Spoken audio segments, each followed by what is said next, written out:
Bonjour et bienvenue sur ArtDrift Info. Dans cette vidéo, je montrerai comment allumer votre Samsung Galaxy S25 Plus.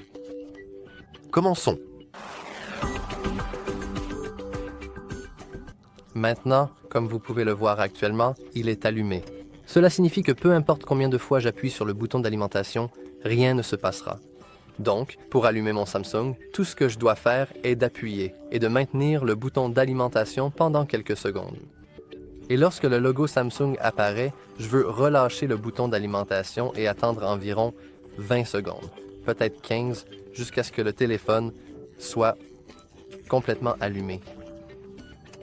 Et après que le téléphone soit allumé, je peux simplement l'utiliser à nouveau sans aucun problème. Comme vous pouvez le voir maintenant, je peux glisser pour ouvrir et je peux utiliser mon téléphone comme je le souhaite maintenant. Je ne veux pas mettre à jour car cela prendrait mon temps précieux. Alors, disons que vous voulez réellement allumer l'écran lui-même. Maintenant, vous devez faire d'appuyer sur le bouton d'alimentation et si vous voulez allumer l'écran, vous pouvez. C'est ça, appuyez à nouveau sur le bouton d'alimentation. Il y a aussi une autre option pour allumer et éteindre l'écran, et c'est en le tapotant 2 fois. Et comme ça, vous pouvez allumer ou éteindre votre écran. Maintenant, si le raccourci du double tapotement ne fonctionne pas pour vous, c'est probablement parce qu'il est désactivé. Donc, pour l'activer, vous devez aller dans les paramètres. Ici, vous devez faire défiler jusqu'en bas et cliquer sur Fonctions avancées.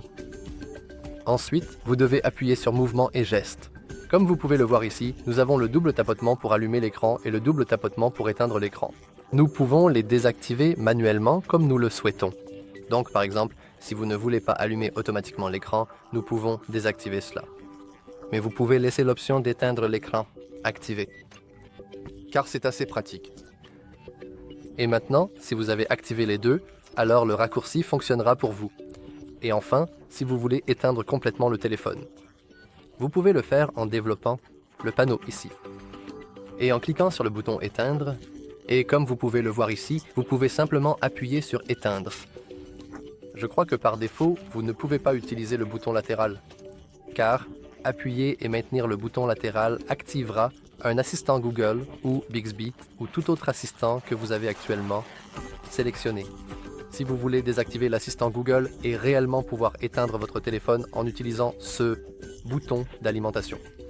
Tout ce que nous avons à faire est de retourner dans nos paramètres. Naviguez à nouveau dans les fonctionnalités avancées, puis vous voulez appuyer sur le bouton latéral.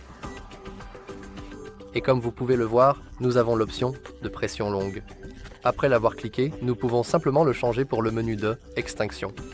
Et maintenant, chaque fois que nous appuyons et maintenons notre bouton d'alimentation, le menu pour redémarrer ou éteindre notre téléphone apparaîtra réellement. Et c'est tout pour cette vidéo. Si vous l'avez trouvée utile, n'oubliez pas de liker. Et de vous abonner.